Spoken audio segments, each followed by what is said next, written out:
todos, obrigado pela presença e, acima de tudo, faço votos de que este tempo seja um tempo de reflexão, de encontro, de partilha, para percebermos, basicamente, ou para refletirmos aquilo que foi o mote que orientou a preparação destas jornadas, que foi aquela expressão da Carta aos Gálatas: Vós, irmãos, fostes chamados à liberdade. Claro que este texto, vivido num contexto tipicamente paulino, joga-se entre a universalidade do chamamento cristão e o contexto histórico onde ele se manifesta, e pode, por isso, ainda hoje servir de desafio ao nosso próprio pensamento contemporâneo quando procura refletir com maior atenção sobre qual é o conjunto de referências religiosas, históricas e sociais que o conceito de liberdade poderá evocar, em particular no nosso contexto social e político, em que se assinala a efeméride dos 50 anos de 25 de Abril, a Revolução dos Escravos, aqui no contexto português. Claro que a Faculdade de Teologia abraça o desafio de pensar também a partir de dois pontos de vista distintos, mas que de alguma forma estão interligados. Num primeiro momento, a liberdade vai ser pensada a partir de uma perspectiva predominantemente histórica, ou seja, aprender com aquilo que aconteceu e ler o acontecimento à luz daquilo que nós hoje podemos compreender e perceber. E, por outro lado, pensar também até que ponto, de uma forma mais ampla, podemos refletir no modo como as linguagens religiosas que estão no nosso contexto contemporâneo hoje nos podem ajudar de alguma forma a pensar e a viver o conceito de democracia e liberdade que esta Revolução dos Escravos nos trouxe. Portanto, olhamos a liberdade e a liberdade religiosa numa perspectiva histórica para perceber e para ler bem o acontecimento e depois perceber até que ponto as religiões e o pensamento religioso nos pode ajudar a sermos cada vez mais eh, focados neste objetivo da liberdade religiosa. E sem mais demoras, eu passo a palavra ao professor Juan Ambrosio, que vai coordenar o programa da manhã. E, professor Juan? Obrigado. Bom dia a todas e a todos. Uma vez mais, é um enorme gosto estar aqui convosco a fazer esta reflexão, este contributo que a Faculdade de Teologia quer dar para um acontecimento maior do nosso país, e a Faculdade de Teologia não quer ficar fora dessa reflexão, porque ela é importante ser também enriquecida com esta visão e esta sensibilidade. E como disse o professor Luís, hoje de manhã teremos essencialmente um ponto de vista histórico, por quem estuda estas coisas e também por uma voz que foi protagonista de muitos destes acontecimentos e que esteve muito atenta a estes acontecimentos e participou deles e falou a partir da sensibilidade cristã e leu a partir da sensibilidade cristã esta realidade e, portanto, também teremos espaço para essas vozes. E começamos por aquilo a que chamamos, como podem encontrar no programa, um pórtico de entrada. Ou seja, uma reflexão que nos permita fazer o enquadramento e que tem este título geral de Os Cristãos e o 25 de Abril. E pedimos para nos ajudar nessa reflexão, pedimos ajuda a quem, se não ao professor António Matos Ferreira, alguém que está muito habituado a pensar estas temáticas, a refleti-las, que conhece bem este itinerário. 50 anos na vida de uma pessoa é uma vida inteira, a vida dos povos é coisinha de nada, não é? E, no entanto, é preciso que passe esse tempo para termos um olhar mais profundo, mais sereno, uh, mais capaz de perceber-se do que aconteceu. E é isso que pedimos então ao professor António Matos Ferreira, que nos ajuda a fazer esse exercício. O professor Matos Ferreira é professor jubilado da Faculdade de Teologia, doutorado em História Contemporânea pela Faculdade de Letras de Lisboa e tem também o diploma de Estudos Avançados de História Moderna e Contemporânea pela Universidade de Sorbonne, Paris 4. É investigador do Centro de Estudos de História Religiosa e não direi mais, porque ele é subejamente conhecido. Começo por agradecer a disponibilidade mostrada logo desde o primeiro momento, mesmo quando tivemos, como vocês sabem, de mudar as datas. E aqui o temos para partilhar connosco essa reflexão. Obrigado, António. A palavra é tua. Uh, Creio que me ouvem. Muito bom dia a todos. Estou grato pelo convite. Um, e vou dizer que preferia estar em contacto direto com todos vocês, mas bem, presumo. Uh, não posso ser exaustivo, como compreenderão. Primeiro, porque nunca sei exaustivo, e em segundo lugar, aquilo que me propõem é bastante complexo. Tive várias perspectivas para abordar o tema. Eu gostaria de ser rápido para também sentir algum eco. Eu gostaria de ter algum eco de vocês. Então, como já foi apresentado, nós estamos num momento comemorativo de meio século de acontecimentos, de factos e acontecimentos que, de certa maneira, marcam a existência da sociedade portuguesa contemporânea.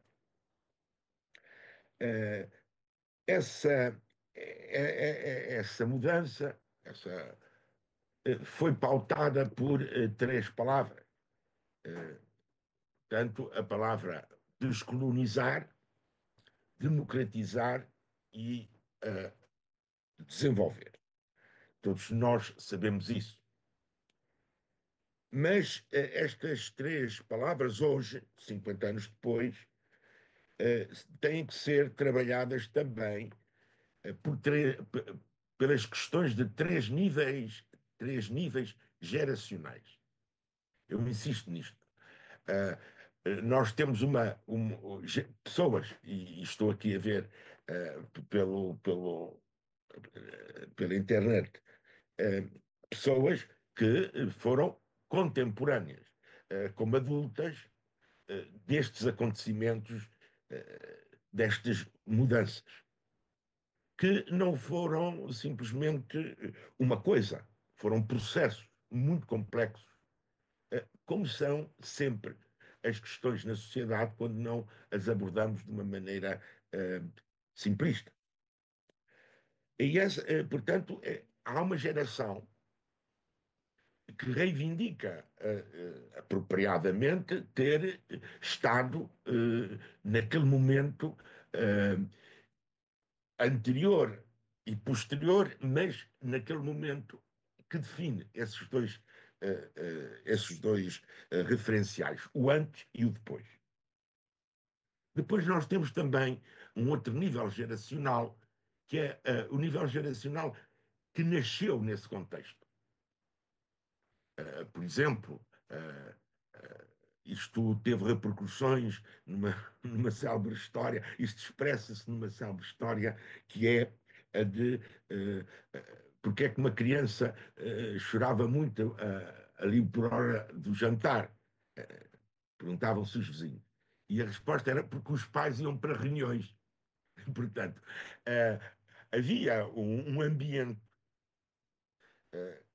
Pronto, esta é uma anedota, não é verdade? Mas havia um ambiente que marcou uma geração que nasceu no período das mudanças. E que hoje, por exemplo, em grande medida, é também uma geração que participa na gestão ativa, por exemplo, atualmente, na gestão ativa, quer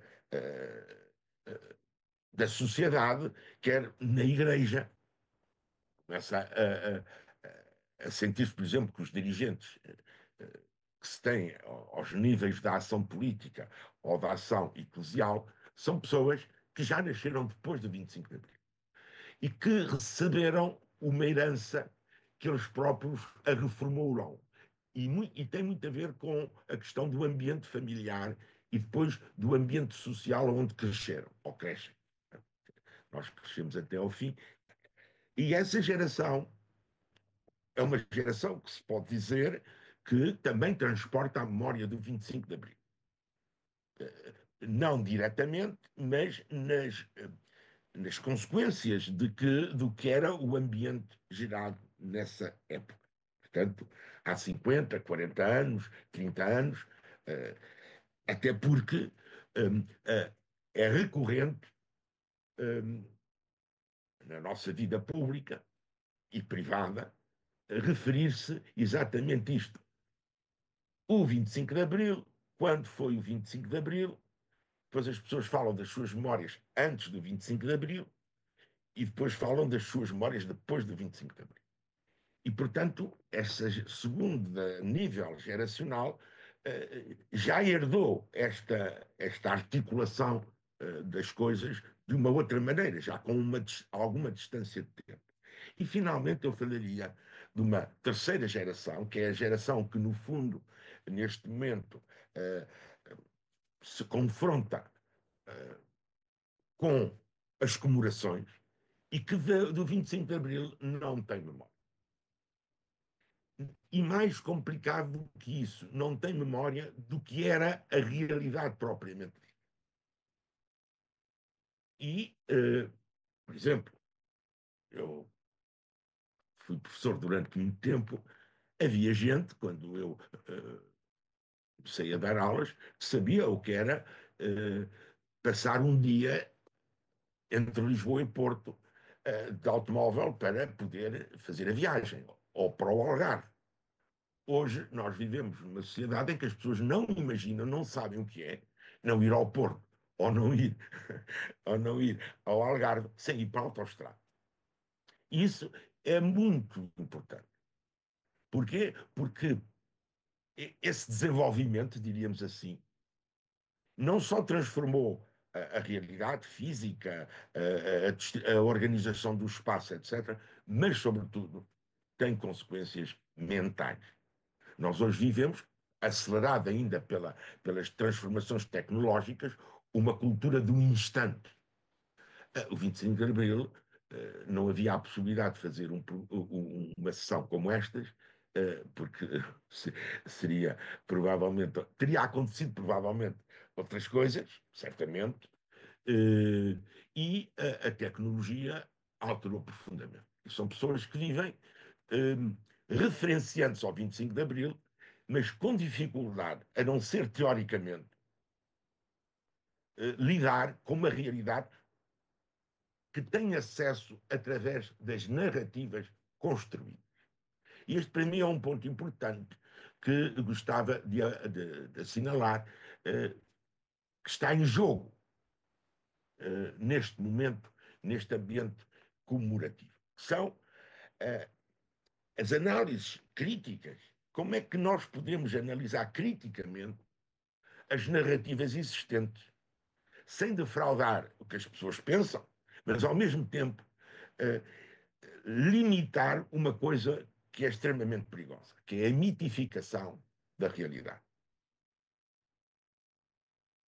Porque muitas das coisas que às vezes se falam do 25 de Abril, chamemos assim, enquanto processo, é muitas vezes bastante parcelar e que ajuda pouco à consciência das pessoas, que é lidar com a complexidade e as contradições que a realidade tem.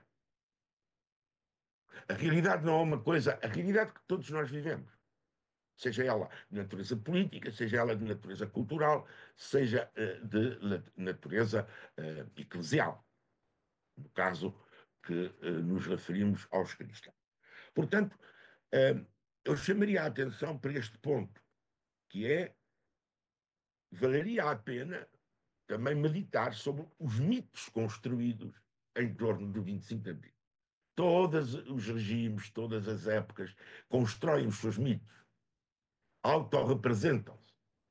Mas muitas vezes essa maneira de colocar os problemas limita o desenvolvimento crítico daquilo que nós poderíamos chamar o cerne do 25 de Abril, que é a devolução à sociedade portuguesa do exercício da cidadania.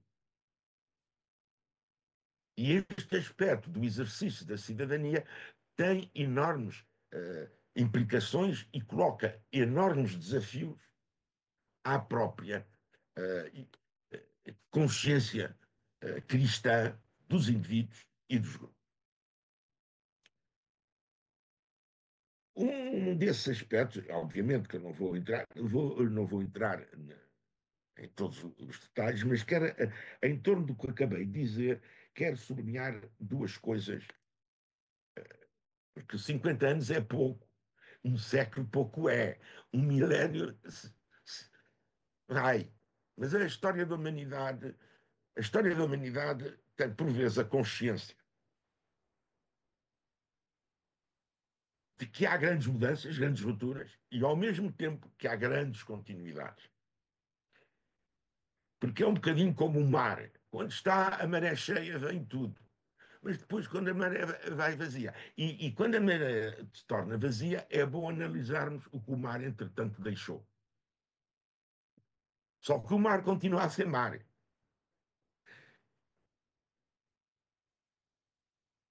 Durante muito tempo, ainda hoje, há a reivindicação da revolução do povo. Os militares fazem um levantamento e um golpe que desfaz, em grande medida, a autoridade que existia, ainda que os militares pertencessem à autoridade que existia, mas é as contradições do exército, nomeadamente a questão da guerra colonial. E aí há um ponto que importa também chamar a atenção, porque ele não desaparece no dia 25 de Abril, que havia uma persistência de que havia que encontrar uma solução para a guerra, mas havia posicionamentos muito distintos e que estavam presentes nos próprios militares e estava muito presente na sociedade portuguesa, que era, se quisermos, a ideia de uma nação que encontrava em si, no seu espaço europeu, a sua própria existência, e aqueles que persistiam com uma ideia de que o país e a sociedade portuguesa tinham uma vocação universalista que se identificava com a ideia de império. Isto também não é específico português. Basta hoje olhar a realidade, não é? Basta hoje olhar a realidade. E uma das coisas que eu gostaria de sublinhar é exatamente isto. Há muitos problemas cruciais em torno do 25 de Abril que não desapareceram. Têm hoje outras formas, dizem-se de outra maneira, mas uma delas é esta, que é muitas sociedades, e sobretudo sociedades a que se consideram antigas, as sociedades europeias, ou como é a questão do Irão, ou como é a questão da China, ou como é a questão dos Estados Unidos, consideram-se legítimas, com legitimidade, para ter uma visão de natureza imperial. E isto está imbuído nas pessoas. Não, está imbuído nas pessoas. É por isso que, por exemplo, quando os cristãos falam do seu universalismo, por exemplo, há cristãos que acham, ainda hoje, que o universalismo cristão é que todo mundo há um dia de se converter ao cristianismo. Pois a gente não sabe muito bem o que é cristianismo. Se o cristianismo é a igreja que conhecemos, ou às igrejas, ou à pessoa de Jesus. E isto é uma grande confusão que gera uma coisa que é extremamente delicada, que é, não vou tratar isto, obviamente, mas vou enunciar, que é a vontade de domínio. A vontade de poder expressa como vontade de domínio. E isto aconteceu na luta que se desencadeou também com o 25 de Abril. Quer dizer, havia uma sociedade indiscutivelmente uh, opressiva, mas o 25 de Abril instaura, sobretudo, uma percepção da liberdade em termos políticos. E isso, obviamente, foi muito importante. Que a liberdade em termos políticos era a prevalência da lei, a prevalência da participação dos cidadãos, dos membros da sociedade através de eleições, mas havia também uma coisa que sempre nas revoluções se põe, que é o problema de que os regimes autoritários recorrem normalmente à prisão, à tortura, a impedir que quem exerça uma crítica que possa ser, que questione a situação, há uma forte repressão.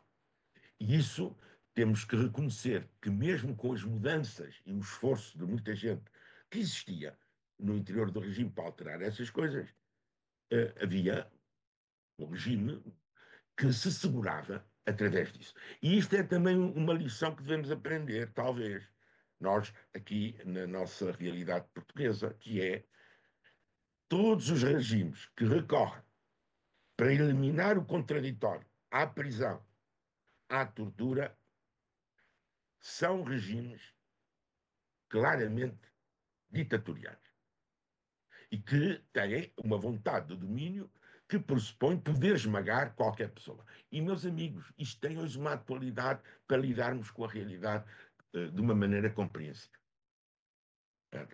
Porque há um perigo muito grande que isto das ditaduras, do autoritarismo, e então na sociedade portuguesa, isso foi uma coisa do passado. Não é uma coisa do passado. É uma tentação, e é uma tentação real. Com uma agravante que há países que, ao manterem a pena de morte, o que não acontecia com Portugal, não só reprimem, como excluem completamente. E estas coisas eu acho que devem ser pensadas, por exemplo, pelos cristãos. Porque às vezes os cristãos dão-lhes a veneta e lá vão para umas coisas que vale a pena perguntar se são cristãos. E esta questão da liberdade, identificada com a Revolução do Povo, gerou um mito que eu acho que é muito importante, que é a torto e a direito fala-se de povo. Ora, o povo são as pessoas. Não vale a pena. Ou, por exemplo, as classes trabalhadoras. São retóricas que têm sentido sociológico, certo, mas que levadas ao extremo como fontes constantes de uma legitimação, são, muitas vezes, contraditórias com a própria liberdade. Porque, reparem, quando falamos do povo, a Revolução do Povo, qual povo? Os de Lisboa, os que viviam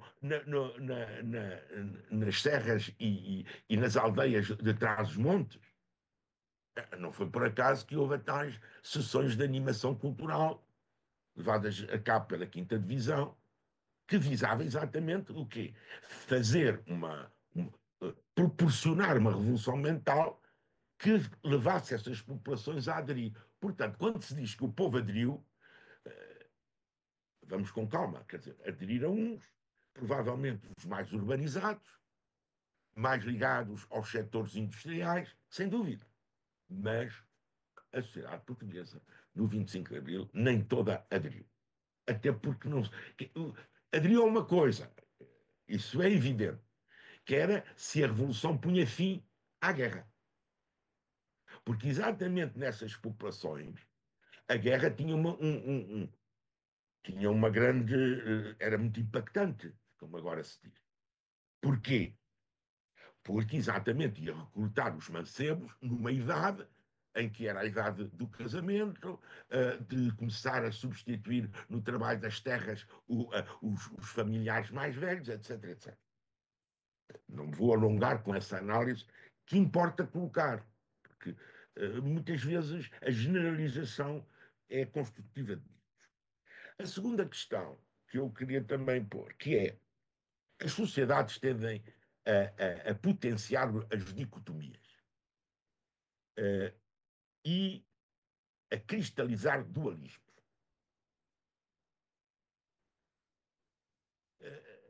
Não é só nos anos 70 em Portugal ou nos anos 60. Havia muito na retórica do regime, e a minha questão não é essa, a minha questão é, e depois do regime o que é que aconteceu? Era a retórica entre os portugueses, os comunistas. Era uma dualidade. Quem não era pró-regime, a tendência, mesmo no interior da igreja. Na igreja havia um ambiente que assim, aquele tem ideias comunistas. Por exemplo, o clero, que tinha ideias às vezes mais avançadas, era um padre comunista. Não vou falar de alguns nomes que têm vindo à lista, mas há uma figura muito importante, por exemplo, na cidade de Lisboa, que era o padre Botelho, pároco de Alcântara, que foi durante algum tempo de exílio para a Patagónia, porque ele era prior de uma paróquia que na altura era essencialmente operário, que é aquilo que apanha o Val de Alcântara e a zona de Alcântara, propriamente dita. E ele tinha uma determinada maneira de atuar e de juntar as pessoas. E, portanto, esta dicotomia, que era os que eram portugueses, os que eram nacionalistas da nação e os que eram comunistas, que era a referência ao internacionalismo.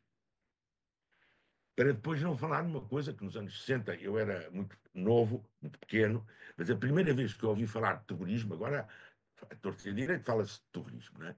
Foi exatamente um discurso do Presidente da República, logo a seguir aos ataques em Angola, que criou um trauma nas pessoas, porque houve coisas que foram mostradas na televisão e que era os portugueses e os turras, os terroristas. A palavra foi terrorista. A primeira vez que eu ouvi falar na minha vida. Mas a palavra terrorismo é antiga, está ligada exatamente a uma intervenção baseada no terror. Com o 25 de Abril vemos surgir uma outra debilidade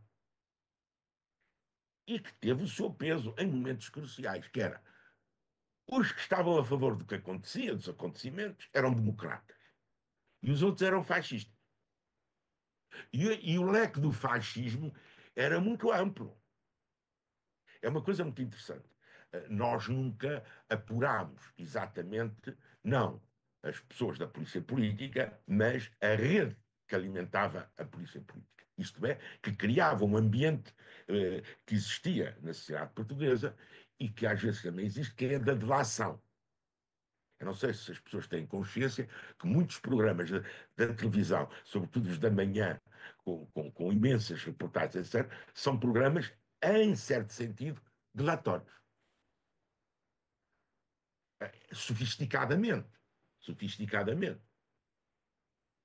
Mas isto são coisas que eu acho, por exemplo, que os cristãos têm a responsabilidade de refletir. De refletir. E refletir não são ideias teóricas. É aquilo que eu acho que é até próprio da história. Que é analisar os acontecimentos, contextualizá-los, aprofundar o que é que está implicado nisso. E que eram os fascistas democratas. Para vermos agora surgir uma coisa que até se inverteu, não é? E que os portugueses conheciam noutras sociedades, que é quem é português e quem é estrangeiro. Aos estrangeiros chamam-se agora os imigrantes. Portanto, vocês, reparem, e não é só em Portugal. Isto é um dualismo, por exemplo, que até se reflete hoje na Igreja, mais do que na época dos anos 70, o fenómeno não era idêntico, mas havia uma cultura bastante acolhedora, porque ainda havia uma proximidade com as colónias. Estou a falar, por exemplo, de um país como a França. Havia um certo acolhimento, parte da. As comunidades cristãs, as comunidades religiosas em geral, são muito importantes nestes itens, porque as dualidades que geram, muitas vezes, grandes discussões exacerbadas, as dualidades são os problemas. E, portanto, nós teríamos que ver, por exemplo, na nossa história recente, quais são as dinâmicas da exclusão que existem. Durante muito tempo eram os ciganos, por exemplo, etc.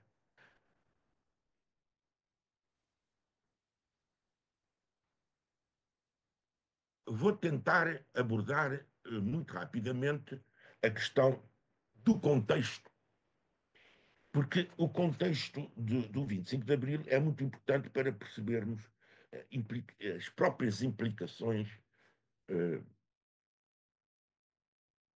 que depois têm para a vivência da sociedade portuguesa e, concretamente, para os cristãos, porque os cristãos ainda hoje reivindicam uma identificação ao cristianismo, às igrejas, etc., largamente maioritária.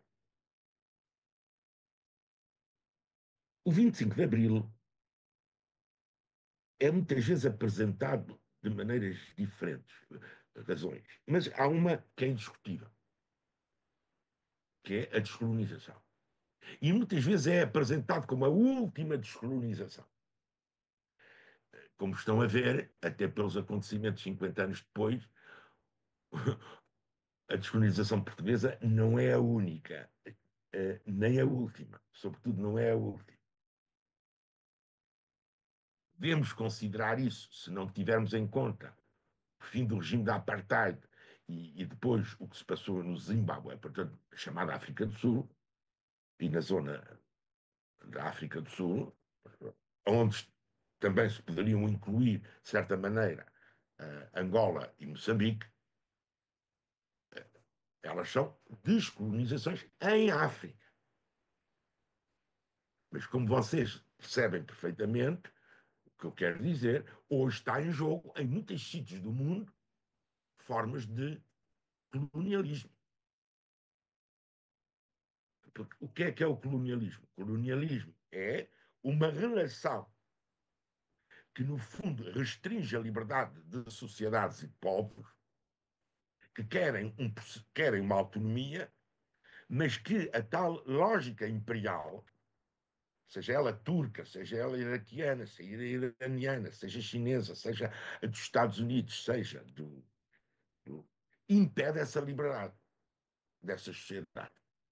O colonialismo não é uma. Claro, há o colonialismo europeu em África, mas a própria Europa muitas vezes ainda lida com situações que nós poderíamos dizer que têm uma componente colonial. Mas não há dúvida nenhuma que a descolonização dos territórios que estavam sob domínio português é uma situação que tinha a reivindicação, era, a descolonização era reivindicada, certo, pelos movimentos de libertação, mas por um clima também exterior, internacional, que via a evolução dessas colónias, sobretudo Moçambique e a Guiné,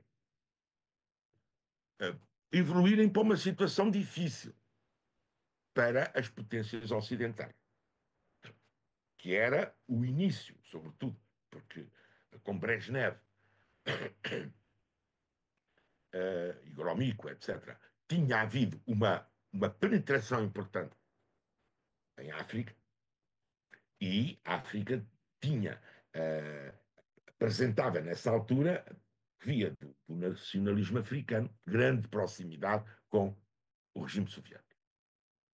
E um dos problemas da longura da demora da descolonização portuguesa tinha a ver com Portugal se apresentar como defensor da civilização ocidental, temáticas que voltam a aparecer hoje, e, em particular, adjetivada civilização ocidental cristã, que também tinha eco em determinados meios religiosos.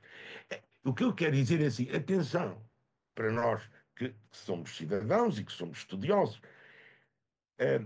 o 25 de Abril ajuda-nos a formular questões que são questões de maior longa duração que o próprio processo de descolonização, democratização e desenvolvimento em Portugal. Propriamente, o 25 de Abril situa-se, como todos têm formulado, em torno da crise petrolífera de 1973. Ora, só por um chega, essa crise petrolífera vem no seguimento da Quarta Guerra Israel-Palestina, com que tinha metido outros países africanos, desculpem, árabes ao barulho. Vem no contexto de agudizar a situação no Vietnã, de guerra, vem ligado a crises que se começam a produzir em África, pós-descolonização. A mais célebre é a do Biafra e a do Congo, Zaire, não é? Essas notícias, se vocês forem ver aos jornais da época e tudo isso, eram importantes porque essas notícias permitiam, em certo modo, apresentar a situação portuguesa como melhor. E nós não podemos esquecer também que, não vou aqui dar as datas, mas desde os meados dos anos 60, desde 66, a Revolução Maoísta. A Revolução Maoísta portanto, uma percepção utópica que coloca no desfazer o passado e, sobretudo, ir em frente para alcançar, acelerar o tempo. As revoluções têm este aspecto extremamente importante, que é as revoluções tendem a acelerar o tempo. O que aconteceu também com o 25 de Abril, com a questão do 25 de Abril tomar uma dimensão revolucionária, mas a grande questão é assim, é que lidar com essa aceleração, nem todos têm a mesma perspectiva. Nem todos têm a mesma perspectiva. Eu estou a dar estes indicadores para perceber, para colocar este problema, que é, havia um conjunto de acontecimentos na sociedade, no mundo, nas sociedades no mundo, que tornavam significativo esta coexistência de diferentes formas de apresentar a revolução, a mudança. Para dar dois exemplos que são importantes, um pouco anterior, que é a experiência no Chile da Allende, como vocês sabem, acaba com um golpe militar, e que acontece praticamente no momento da Revolução dos Escravos e, sobretudo, a Revolução no Peru da Alvarado, que são os militares no poder. Por exemplo, houve gente do MFA que esteve no Peru para se inspirar nessa revolução popular muito própria, que foi a Revolução Peruana do Alvarado.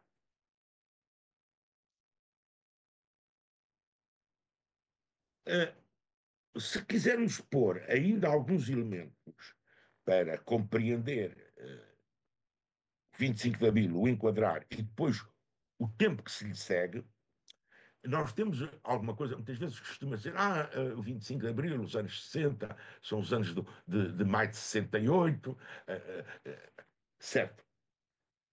Mas o que é isso do maio de 68?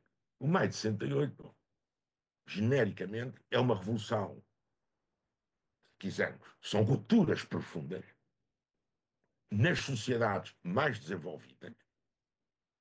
Reparem, a Revolução Cultural tinha começado em 66 na China e, de algum modo, maio de 68 na Europa e nos Estados Unidos e no Canadá significa, nessas sociedades envolvidas, uma revolução cultural, a qual teve como uma dimensão importante, para além das coisas da música, a revolução sexual.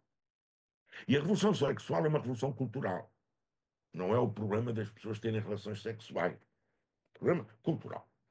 E é um problema cultural que também, reparem, se desencadeia nos anos 60 e que vem até aos dias de hoje. Estes aspectos, quer da realidade internacional, como é pensado, quer das dimensões culturais que acompanham essas mudanças, elas são muito importantes para o universo cristão. Quer católico romano, quer evangélico, quer mesmo ortodoxo.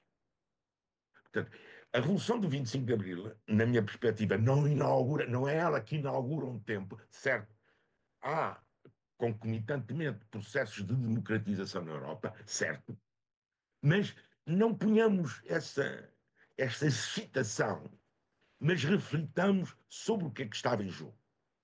Por exemplo, não foi necessário o 25 de Abril para se terem manifestado na sociedade portuguesa alterações profundas. Eu costumo dar dois exemplos. Quando os jovens das aldeias passam a ter acesso à aquisição de motas, do motociclo, há uma coisa que muda, que é a relação entre os jovens, entre as aldeias. Isso tem repercussão, inclusivamente, nas dinâmicas pastorais. Estou a falar no interior do país, não estou a falar dos que tinham carro, estou a falar dos que, para poder ir namorar a rapariga da aldeia a 10 quilómetros, tinham moto. E depois uma coisa muito importante que aparecerá ali por volta, logo no contexto da Revolução, que são as discotecas.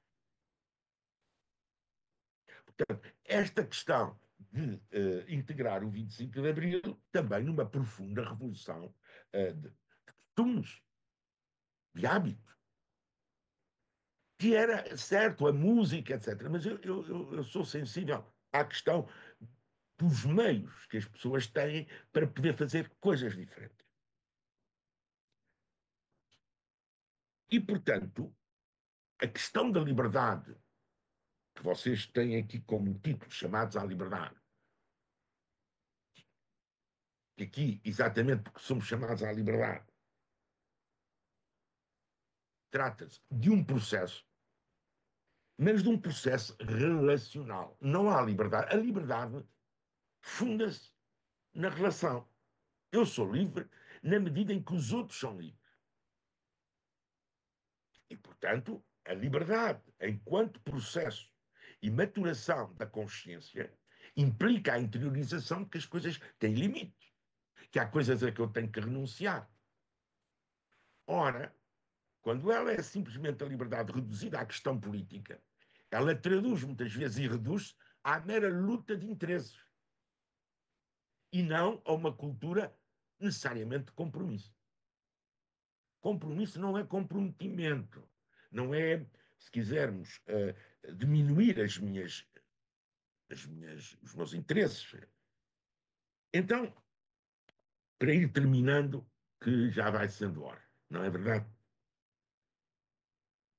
Há algumas questões que se colocam aos cristãos, ou que se colocavam aos cristãos, e que também nós temos que desmistificar. Há muitas vezes aquela ideia de que, bem, no 25 de Abril, há duas visões, não é? No 25 de Abril, os cristãos, não houve problema nenhum. Tudo se passou às mil maravilhas. Os cristãos aderiram. E é verdade, na medida em que os cristãos eram a população e aderiram. E nós estamos sempre a falar daquilo que na altura se chamava a metrópole, não é? Porque a questão era muito complicada nas colónias, sobretudo em Moçambique. Mas bem, como também há uma outra leitura, que é completamente mítica. Os cristãos, os reacionários. Os cristãos reacionários. Eles contra-revolucionários. E depois vem um conjunto de exemplos, muitas vezes completamente descontextualizados. Porquê? Porque, claro, que houve conflitos. Porque não podia deixar de ser. Esta ideia um bocadinho ingênua que os cristãos às vezes cultivam e que quem não é cristão também cultiva, que é que, bem, isso dos conflitos, tudo é resolvido, não existem, vivemos todos numa harmonia, isso não tem pernas para andar. Nem na família, nem entre os amigos, nem na... Há conflitos. O grau de intensidade desses conflitos tem a ver muito com como é que as pessoas lidam com a sua liberdade e com a liberdade dos outros. Chamamos a isso, damos isso a um nome que é o grau de maturidade da consciência, quer da consciência individual, quer da consciência coletiva. Há uma consciência coletiva. Não sei se. Quer dizer, claro que há. Bem, então, só para os cristãos, genericamente, e, por exemplo, estou a pensar muitos sacerdotes que durante anos pregaram, não é? Salvar a civilização cristã, a civilização ocidental. Por exemplo, mesmo nós damos muitas vezes exemplo, e verdadeiros, de padres que tinham outras posições mais críticas. Mas a maioria dos padres reproduzia o que era, como continuou a reproduzir. Antes liam o Diário Popular e depois passaram a ler o Diário Popular e o Diabo, e depois, quando o Diabo se transformou, passaram a ler o Correio da Manhã. É assim, mas desse ponto de vista, por muito que a gente queira dizer, mas os padres, não, vivem num determinado ambiente também. E, portanto, havia uma linguagem, havia uma retórica, através da qual, muitas vezes, os próprios cristãos se legitimavam na sociedade. E isto era alimentado por duas coisas importantes, que não vou desenvolver, mas que já tenho até abordado e que eu acho bastante relevante. O catolicismo, desde o século XIX, tinha uma posição bastante antiliberal. Mas em Portugal, mais do que isso, foi a questão do nacionalismo, porque foi a resposta, de certa maneira, certos meios católicos, incluindo a da hierarquia, acabaram por legitimar o tipo de presença que a Igreja tinha na sociedade. Isto é, aquilo que muitas vezes nós ainda hoje ouvimos, que é assim: não há nação sem a Igreja Católica, porque a Igreja Católica é que está na base da nação portuguesa. E depois vão buscar o reconhecimento do Papa Dom Afonso Henriques, etc, etc, etc. E a expansão e tudo isso.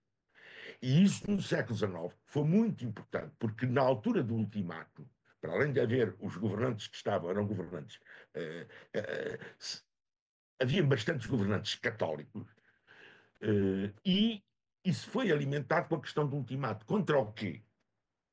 Contra duas coisas fundamentais. O imperialismo britânico, que depois vai derivar para um anti-imperialismo anglo-saxónico. Em Portugal existe, com muitas origens, um anti-americanismo que é uma transladação daquilo que é as potências que querem nos fazer mal. Isso, por exemplo, está em relatórios dos nossos estrangeiros, de diplomatas da Santa Sé, junto da Santa Sé, que dizem assim: o cardeal tal, o bispo tal, etc., eles são desta nacionalidade e, portanto, querem mal aos interesses portugueses.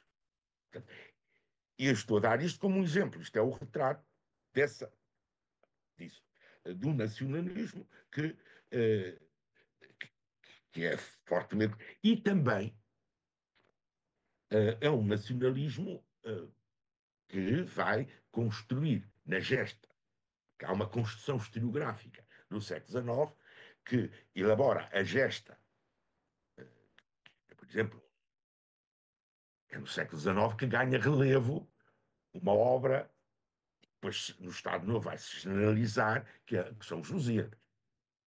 E os republicanos também fazem isso. O João de Barros tem um livrinho para as crianças que é o resumo da Odisseia, da Ilíada, da Odisseia e dos Lusíadas. Ouçam, compreende-se perfeitamente. E que a Igreja Católica vá ao encontro dessas narrativas. Porquê?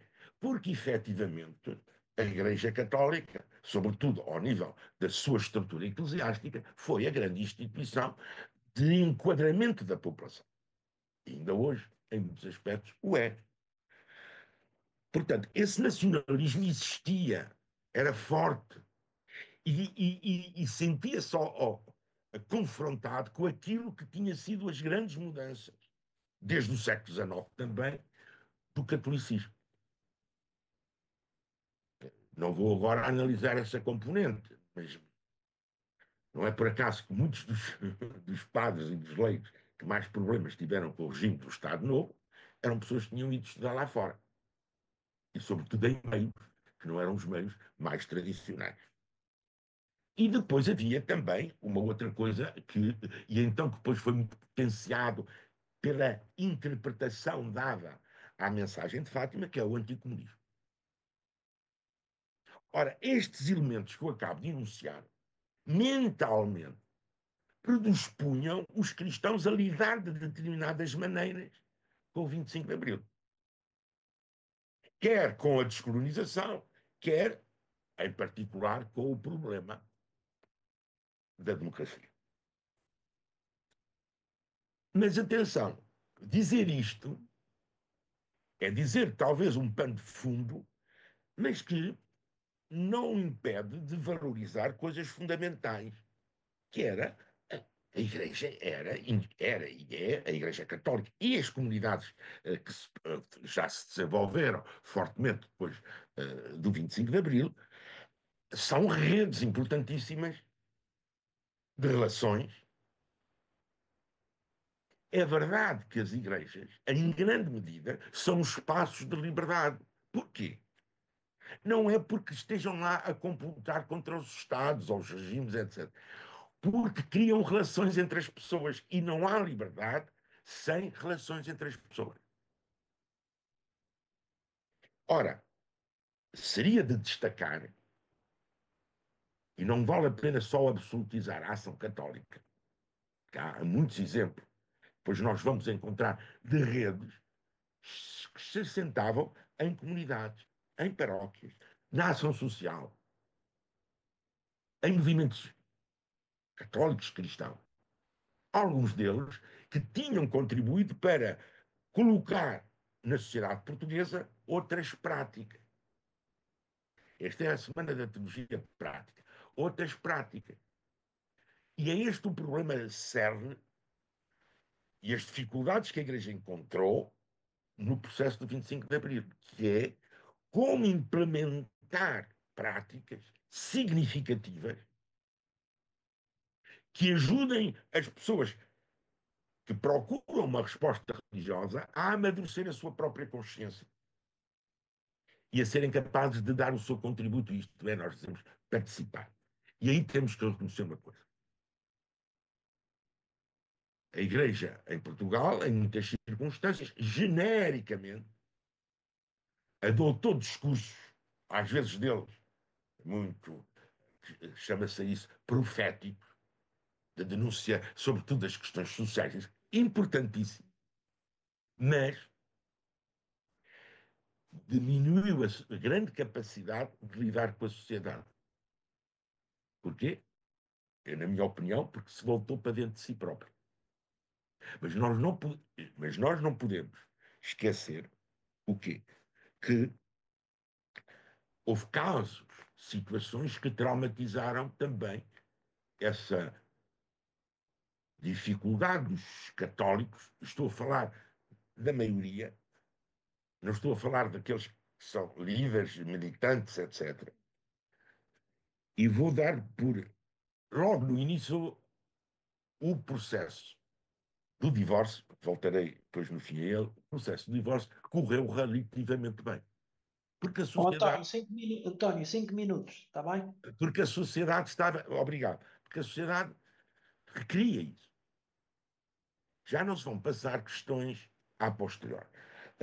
Há o problema das misericórdias, que é quando há a tentativa de incluir as misericórdias no Sistema Nacional de Saúde e de alguma maneira foi entendido, e por muitos seria assim visto, que era retirar à Igreja uh, a tutela que ela considera que tinha sobre as misericórdias.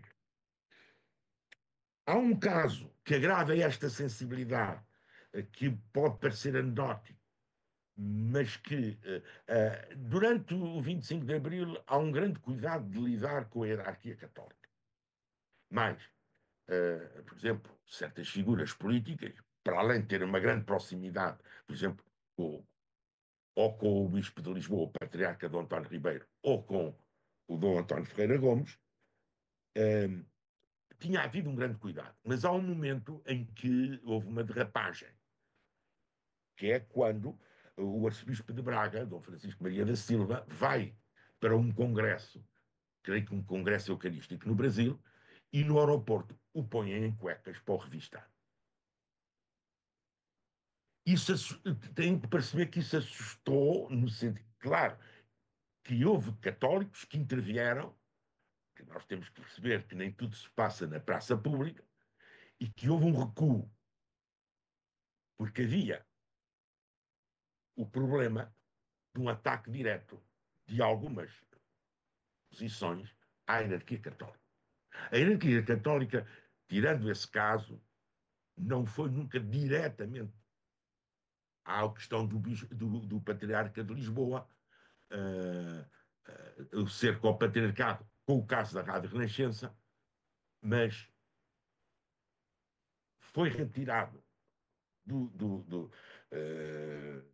da Casa Episcopal as pessoas que lá estavam dentro, mas o patriarca não saiu. Portanto, há aqui. Porquê? Porque havia uma memória também dos acontecimentos que contavam da Primeira República. O que é que, no fundo, posso terminar dizendo o seguinte? À vivência partidária correspondia também uma vivência pastoral. À diversidade política correspondia também, emergiu uma diversidade pastoral que se confrontava, inclusivamente, publicamente, consigo, com, entre si. Bem, há uma coisa que eu acho, e termino, que é o seguinte, que já vem da monarquia constitucional, que é o problema do voto católico. Que há uma grande confusão, por vezes, que é os católicos consideram que o voto e as leis na sociedade têm que ser conformes ao que pensam, o que se compreende. Mas, já no princípio do século XX, houve católicos que disseram o seguinte: mas o facto de haver lei não obriga os católicos a fazer o que diz a lei. A sua consciência é fundamental. E esta questão, por exemplo, é uma questão que se pôs no contexto do 25 de Abril de uma maneira mais aguda, pôs ao longo das sociedades chamadas liberais, portanto, as sociedades democráticas, as sociedades onde se manifesta a vontade das pessoas através do voto. O voto é sempre da consciência de cada um. Como é da consciência de cada um o praticar aquilo que a lei implica. Inclusivamente a dissidência, a revolta. Os católicos têm que perceber que, ao exercer a sua liberdade de consciência, têm consequências. Isto, por exemplo, o Bispo do Porto era muito claro. O Bispo do Porto, Ferreira Gomes, era muito claro. Portanto, os militantes empenham-se, né, pela sua consciência, com a sua consciência. Portanto, mas depois têm que assumir as consequências. Porque uma das coisas fundamentais é, é a formação da consciência dos cristãos. E, portanto, terem consciência das implicações que têm as suas escolhas.